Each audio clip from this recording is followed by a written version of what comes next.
Hello everyone, Rajan's career private limited के official YouTube channel में आप सभी का स्वागत है। आप लोग अपनी महिला सुपरवाइजर की तैयारी अच्छे से कर रहे होंगे। आज जो हम लोग पढ़ेंगे वो क्या हमारा अधिनियम होगा, तो बाल विवाह प्रतिषेध अधिनियम 2006। इसके पहले मैंने आपको कौन सा अधिनियम पढ़ाया है, तो छत्तीसगढ़ टोनही प्रताड़ना निवारण अधिनियम 2005, उससे भी क्वेश्चन पूछे जाते हैं। बाल विवाह प्रतिषेध अधिनियम से भी क्वेश्चन पूछे जाते हैं। तो बाल विवाह बोला जा रहा है, इससे हमें समझ में क्या आ रहा है कि बाल मतलब उम्र नहीं हुई है शादी की और उनका विवाह कर देना।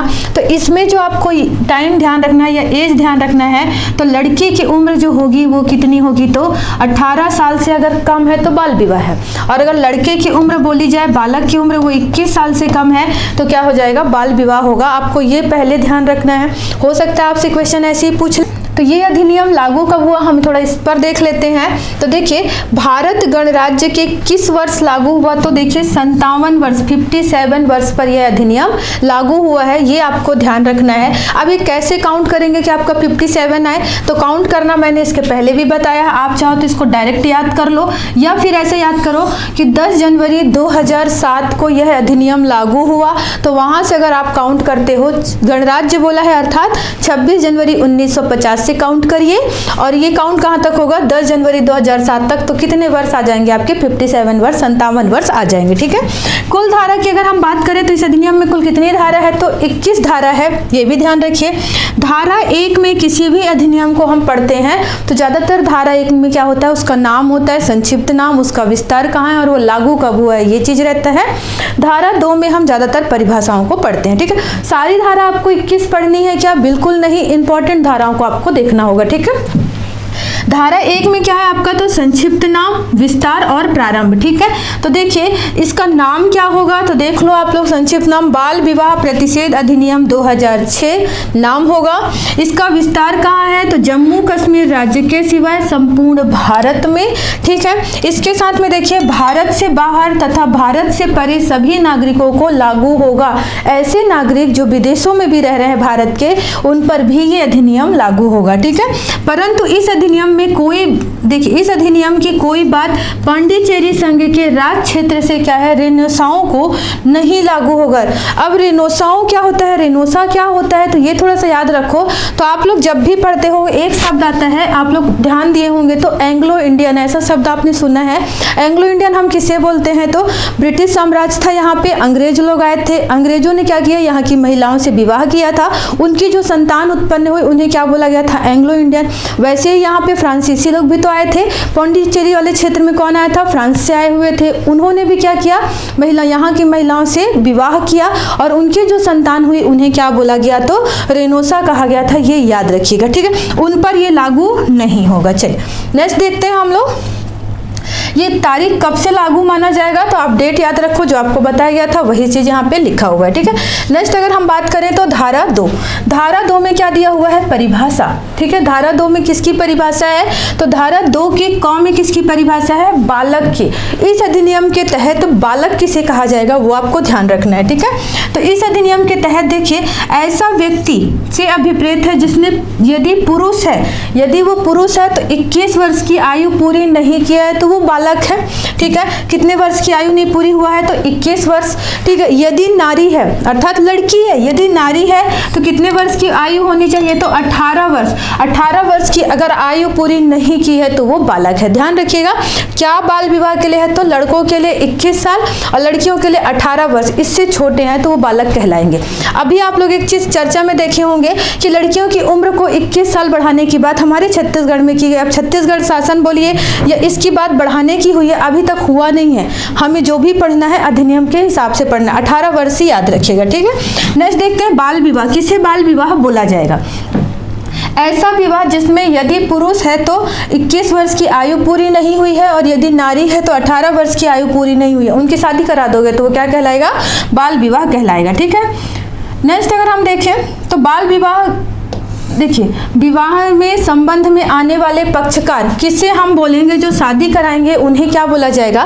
तो देखिए, विवाह संबंध में आने वाले पक्षकार से पक्षकारों में कोई भी ऐसा पक्षकार जिसका विवाह, ठीक है, जिसका विवाह उसके द्वारा अनुष्ठापित किया जाता है या किया जाने वाला है। पक्षकार किसे बोलेंगे?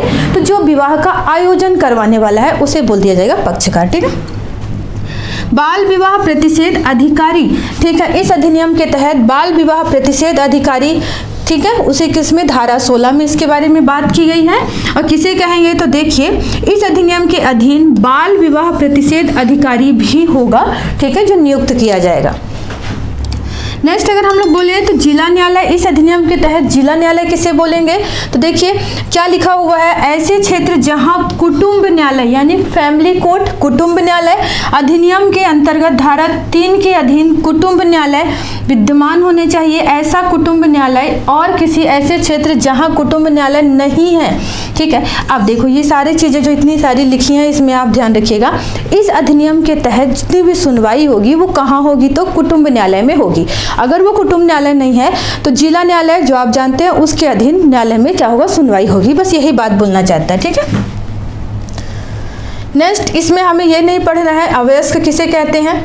ठीक है, धारा 3 क्या बोलता है? थोड़ा इसको देख लीजिए। बाल विवाह का संबंध में आने वाले पक्षकार के जो बालक है विकल्प पर सुन्नीकरण होना। ठीक है, देखो बाल विवाह मान लो हो जाता है और ऐसे लोगों का हो जाता है जो बालक है तो वो अपने आप क्या हो जाता है? समाप्त हो जाएगा, शून्य हो जाएगा। वही चीज यहाँ पे लिखा हुआ है। देखिए, प्रत्येक बाल विवाह जो चाहे इस अधिनियम के प्रारंभ के पूर्व यानी पहले हो गया हो या पश्चात अनुष्ठापित किया गया है, विवाह संबंध में आने वाले ऐसे पक्षकार के जो विवाह के समय बालक था, ठीक है, विकल्प पर सुन्नीकरण होगा। मतलब विवाह ये अधिनियम नहीं आया था तब भी, पूर्व और आने के बाद भी अगर वो बालक है और विवाह उसका करा दिया जाता है, लड़की हो या लड़का, तो विवाह अपने आप समाप्त माना जाता है। ठीक है, ऐसा बोल सकते हैं। नेक्स्ट अगर हम देखें धारा 3 में आप यही चीज को ध्यान रखिएगा। अब अगर वो शून्य नहीं हो रहा है तो उसे क्या करेगा? उसके लिए वो केस दायर भी कर सकता है। तो उस चीज के बारे में दिया गया है। देखिए, यदि अर्जी, ठीक है, यदि अर्जी फाइल किए जाने के समय अर्जीदार अवयस्क है तो अर्जी उसके संरक्षक या वाद मित्र के साथ साथ बाल विवाह प्रतिषेध अधिकारी के मार्फत यानी उसके द्वारा की जा सकेगी। वही चीज बोला गया। ठीक है, देखिए मान लीजिए ऐसा हुआ कि बाल विवाह हो गया है, ठीक है, 21 वर्ष से छोटा लड़का है और 18 वर्ष से छोटी लड़की है, बाल विवाह हो गया है तो वो अपने आप क्या हो जाएगा? वो शून्य माना जाएगा। और माँ ऐसा भी हो सकता है कि उसमें एक का उम्र क्या हो, 22 साल का लड़का हो, 18 साल की लड़की नहीं हुई, 17 साल की, तो एक आपका क्या है? तब भी वो बाल विवाह है। कहने का क्या मतलब है? ठीक है, 21 साल का लड़का होना चाहिए और 18 साल की लड़की हो, तब तो ये बाल विवाह नहीं होगा। पर यहाँ पे मैं क्या बोल रही हूँ कि मान लीजिए यहाँ पे लड़का भी 20 साल का है, लड़की 17 साल के, तो बाल विवाह हो गया। अब बाल विवाह हुआ है तो अपने आप को समाप्त माना जाएगा। पर अगर यहीं पे कंडीशन ये हो जाए कि लड़का 22 साल का है, लड़की 17 साल की है, तब क्या होगा?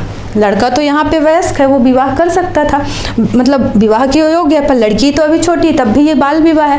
तो उस कहानी में इसमें क्या बोला जा रहा है कि यदि अर्जी फाइल किए जाने के समय अर्जीदार अवयस्क है, मतलब 18 साल का नहीं है, और अगर वो चाहता है तो वो क्या करेगा? संरक्षक या वाद मित्र के साथ साथ बाल विवाह प्रतिषेध अधिकारी को मार्फत कर सकता है, यानी उसके लिए कोई भी अर्जीदार कर सकेगा। नेक्स्ट अगर हम बोले इस अधिनियम के तहत, इस अधिनियम के अधीन अर्जी किसी भी समय किंतु अर्जी फाइल करने वाला बालक वयस्कता प्राप्त करके 2 वर्षों के पूर्व ही क्या होगा? पूर्व फाइल की जा सकेगी। मतलब जो अर्जीदार होगा, मान लीजिए उसकी विवाह क्या हो गया है, लड़के का विवाह 18 साल की उम्र में हो गया, ठीक है, मतलब ये क्या हो गया है? वयस्क हो चुका है। ठीक है, अब ये कब तक अर्जी कर सकता है? तो 2 साल तक। तो कितना हो जाएगा? 20 साल तक ये बोल सकता है कि मैं क्या है, मेरा बाल विवाह हुआ है, मैं शादी से मतलब सहमत नहीं हूँ, तो मैं शादी तोड़ सकता हूँ। ये तो लड़के की बात हो गई। मान लीजिए लड़की कितने साल की है? 17 साल की, तो क्या ये अपना केस दायर कर पाएगी? नहीं। ये कब कर पाएगी? तो जब ये भी 18 साल की हो जाए, वयस्क हो जाए, तो कितने साल तक कर सकती है? तो इसको भी 2 साल तक, मतलब 20 साल तक के, मतलब 2 साल जोड़ दीजिए तो 20 साल तक में ये क्या करेगी? अपना अर्जी फाइल कर सकती है, केस दायर कर सकती है। ठीक है, इनसे क्वेश्चन इतना डिटेल में नहीं पूछेगा, पर एक बार आप रीड कर लीजिएगा। ठीक है, नेक्स्ट अगर मैं आपको बोलूं धारा 4 में क्या लिखा हुआ है तो देखिए, बाल विवाह के संबंध में आने वाली महिला पक्षकार के भरण पोषण, ठीक है, कि भरण पोषण और निवास के उपबंध। अब देखिए, मान लीजिए बाल विवाह हो गया है, उन लोग आपस में शादी तोड़ना चाहते हैं, तो उनके महिला का भरण पोषण कौन करेगा? ठीक है, ये अधिनियम तो मेन महिलाओं के लिए आए हैं, तो भरण पोषण की बात कर रहे हैं। तो देखिए, धारा 3 के अधीन डिक्री प्रदान करते समय, ठीक है, मतलब वहाँ पे पक्षकार को वो बोलने के लिए, बाल विवाह के संबंध में आने वाले पुरुष पक्षकार को उसके पुनर्विवाह, ठीक, देखिए, उसके पुनर्विवाह तक भरण पोषण का संदाय करने के लिए निर्देश देते हुए अंतरिम या अंतिम आदेश भी कर सकेगा। तो देखिए, इस अधिनियम के तहत महिला पक्षकार का भरण पोषण करने की जिम्मेदारी किसकी है? तो पुरुष की होगी। पुरुष अगर कमाता नहीं है तो कौन जिम्मेदार होगा? तो उसके मम्मी पापा, उसके पेरेंट्स होंगे। तो कब तक होगा? जब तक महिला पुनर्विवाह नहीं कर लेती, दूसरी शादी नहीं कर लेती, तब तक उसको पैसे देना है, उसके खर्चे को उठाना है। ठीक है, ये ध्यान रखिएगा। नेक्स्ट क्या लिखा है? संदेह भरण पोषण की मात्रा का अवधारण जिला न्यायालय द्वारा कितना देना है वो कौन डिसाइड करेगा? तो जिला न्यायालय द्वारा बालक की आवश्यकताओं, ठीक है, अपने विवाह के दौरान ऐसे बालक द्वारा भोगी गई जीवन शैली और संदाय करने वाले पक्षकार की आय के संसाधनों को ध्यान में रखते हुए किया जाए। कहने का क्या मतलब इस लाइन में कि देखिए, भरण पोषण तो करना है, कौन करेगा? बालक करेगा, मतलब लड़का करेगा। वो नहीं है तो उसके पेरेंट्स करेंगे, पर कितना करेंगे? मान लीजिए लड़के की इनकम कितनी है? 10,000 रुपये ही।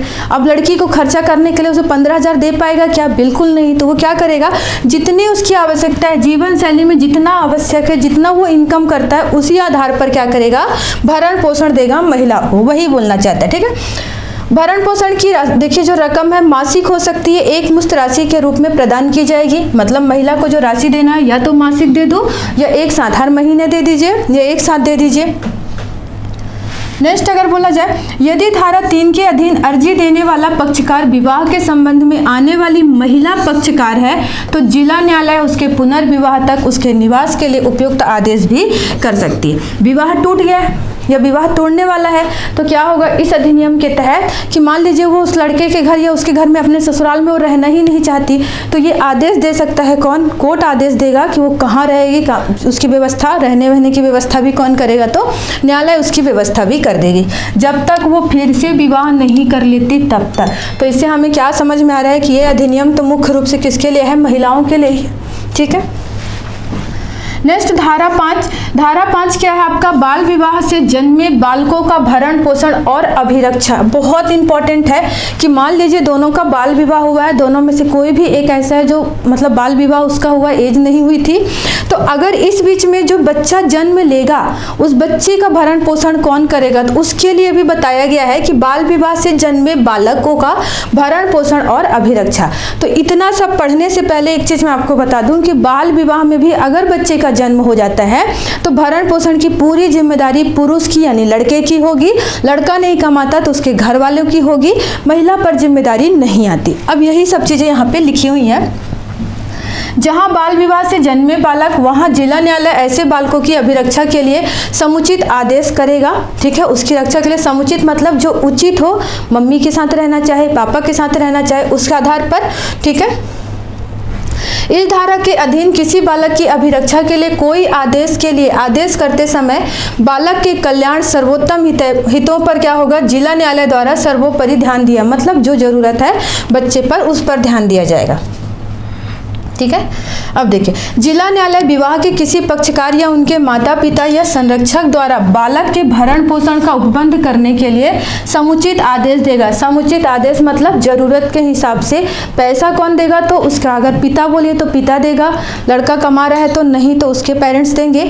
पर समुचित आदेश जैसे कि देखिए, अगर शादी टूटती है तो अक्सर बच्चा किसके साथ रहेगा ये समस्या रहती है, मम्मी के साथ रहेगा या पापा के साथ। तो जैसी सुविधा है उस आधार पर, मान लीजिए माँ उसकी कुछ नहीं कर रही है तो हो सकता है पिता के साथ रहे, या पिता नहीं रख पा रहा है तो माँ को पैसे दिया जाए बच्चे को पालने के लिए। तो समुचित आदेश यही बोला गया। ठीक है, धारा 6 की बात करें अगर हम लोग, तो धारा 6 में क्या दिया हुआ है, तो बाल विवाह से जन्मे बालकों के धर्मजता, ये बहुत इंपॉर्टेंट है और ये पूछा भी जाता है और पूछा भी गया है। ठीक है, कि धर्मजता मतलब क्या बोलना चाहता है, बाल विवाह से जो बच्चा जन्म लिया है वो पूर्णतः वैलिड होगा, वैध बच्चा होगा, इनवैलिड नहीं होगा। शादी होने के बाद अगर बच्चे का जन्म हुआ है तो ये बच्चा क्या होता है, पूर्णतः वैधता होती है, मतलब ये बच्चा वैलिड होता है, इनवैलिड बच्चा नहीं होगा, ये ऐसा बोलना चाहता है। ठीक है, तो आपको लिखकर एग्जाम में धर्मजता ही देगा, तो आपको वही ध्यान रखना है। धारा 6 बाल विवाह से जन्मा बच्चा पूर्णतः वैलिड होगा, वैध होगा, ये याद रखना है, बाकी आप वही लिखा हुआ है।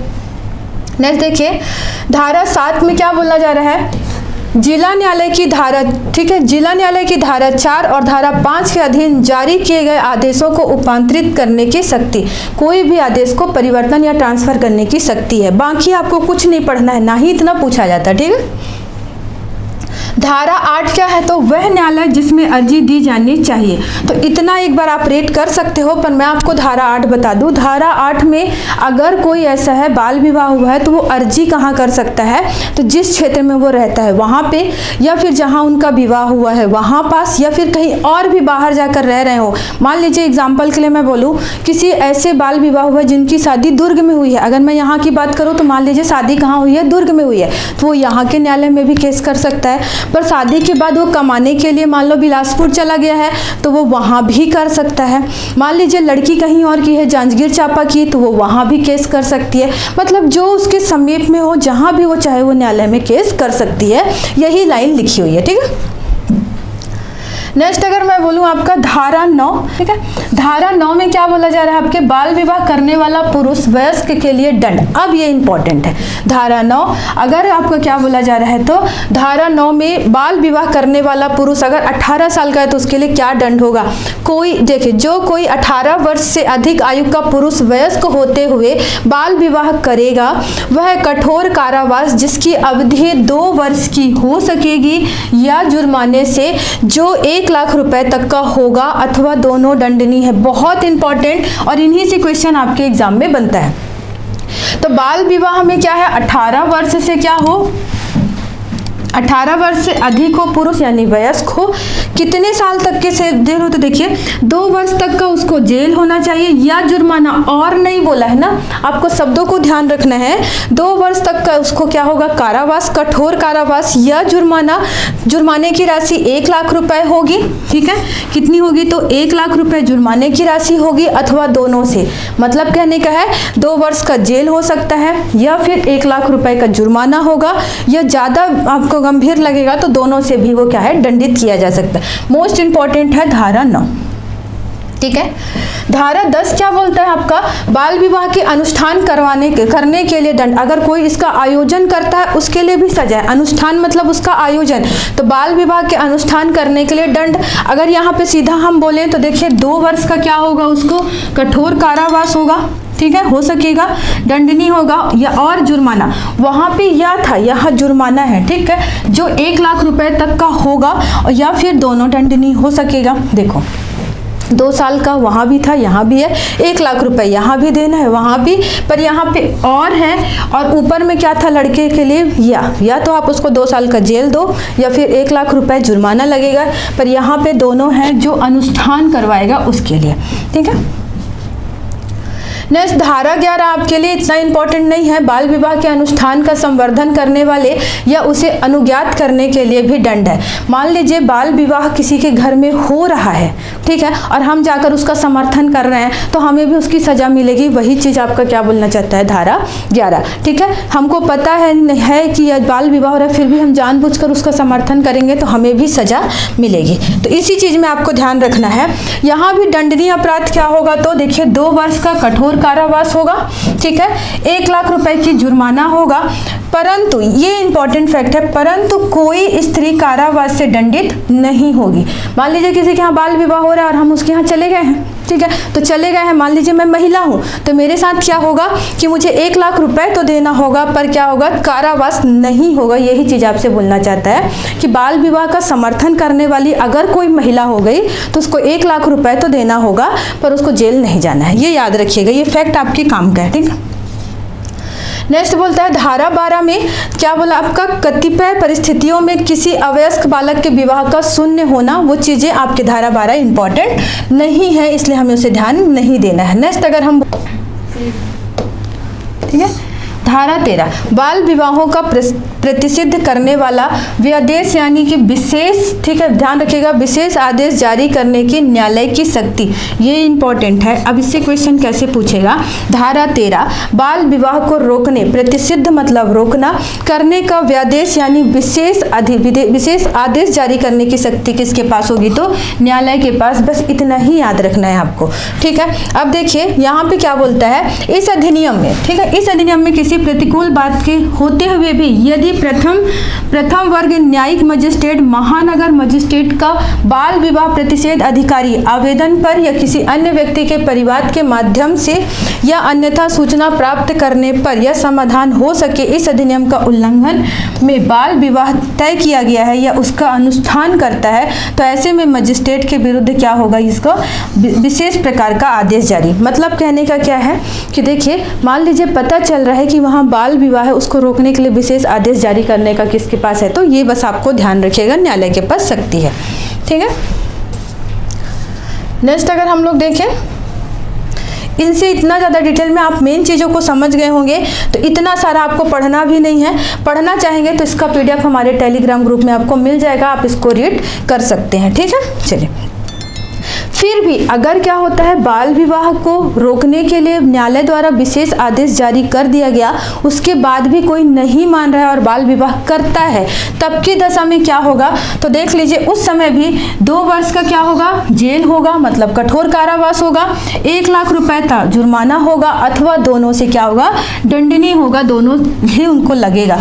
परंतु अगर कोई स्त्री है तो उसे कारावास से दंडनीय नहीं होगा, मतलब पूरे अधिनियम में 2 साल का जेल होगा, 1 लाख रुपए होगा, स्त्री है तो उसको जेल नहीं होगा, यही बात कह रहा है, ठीक है। धारा 14 में देखिए तो व्यादेशों के उल्लंघन पर बाल विवाह का शून्य होना, विशेष अधिकार जारी करने के बाद भी बाल विवाह करते हैं तो वो बाल विवाह समाप्त हो जाएगा, ये आपको क्या बोलता है, धारा 14 की बात की जाती है। मोस्ट इंपॉर्टेंट है धारा 15। धारा 15 क्या है आपका, तो अपराधों का संज्ञेय और अजमानती होना। इसके पहले भी मैंने आपको टोन ही प्रताड़ना निवारण अधिनियम में बताया था कि संज्ञेय और अजमानती मतलब संज्ञेय अर्थात गंभीर क्या होना चाहिए, अपराध। गंभीर अपराध को हम क्या बोलते हैं, संज्ञेय अपराध बोलते हैं, जिसमें क्या होता है, बिना वारंट के ही गिरफ्तारी हो जाती है, ठीक है। और अजमानती होना, अगर ये केस दायर हो गया है तो इसमें जमानत संभव नहीं है जब तक पूरी सुनवाई कंप्लीट ना हो जाए, तो ये आपको ध्यान रखना है, इससे क्वेश्चंस पूछे जाते हैं, ठीक है। नेक्स्ट अगर हम बोले धारा 16 में, तो धारा 16 में क्या होगा, बाल विवाह प्रतिषेध अधिकारी, एक बाल विवाह प्रतिषेध अधिकारी होगा जिसकी नियुक्ति कौन करेगा, तो राज्य सरकार करेगी। बस इतना ही इंपॉर्टेंट है, यही आपसे एग्जाम में पूछ लेगा कि बाल विवाह प्रतिषेध अधिकारी किस धारा में है, तो धारा 16, इनकी नियुक्ति कौन करेगा, तो राज्य सरकार करेगी, ठीक है। चलिए नेक्स्ट अगर हम देखें, ठीक है, बाकी ये उसी से संबंधित पूरा है कि उसका काम क्या होगा, उसकी कार्रवाई क्या होगी, वो आपको पढ़ना नहीं है। धारा 17, ठीक है, ये भी इंपॉर्टेंट है और इससे भी क्वेश्चन पूछा गया था। बाल विवाह प्रतिषेध अधिकारियों का लोक सेवक होना, ठीक है। बाल विवाह प्रतिषेध अधिकारी की नियुक्ति जो धारा 16 में हो रही थी, कौन कर रहा था, राज्य सरकार। वो क्या होगा, तो लोक सेवक होगा, अर्थात वो पब्लिक सर्वेंट होगा, ये इंपॉर्टेंट है, ये पब्लिक सर्वेंट होगा, ये आपको ध्यान रखना होगा, ठीक है। फिर धारा 18 में सद्भावना पूर्वक की गई कार्रवाई के लिए संरक्षण। अगर आपका दहेज प्रतिषेध अधिकारी आता है और किसी से पूछताछ करता है, पूछताछ में अगर वो किसी को धमका रहा है, डरा रहा है, तो जिसको धमका रहा है, डरा रहा है, उससे पूछ रहा है, वो कंप्लेंट नहीं करेगा। क्यों? क्योंकि वो अपने काम के लिए गया हुआ है, ठीक है, तो उसकी सुनवाई नहीं होगी, ये बोलना है।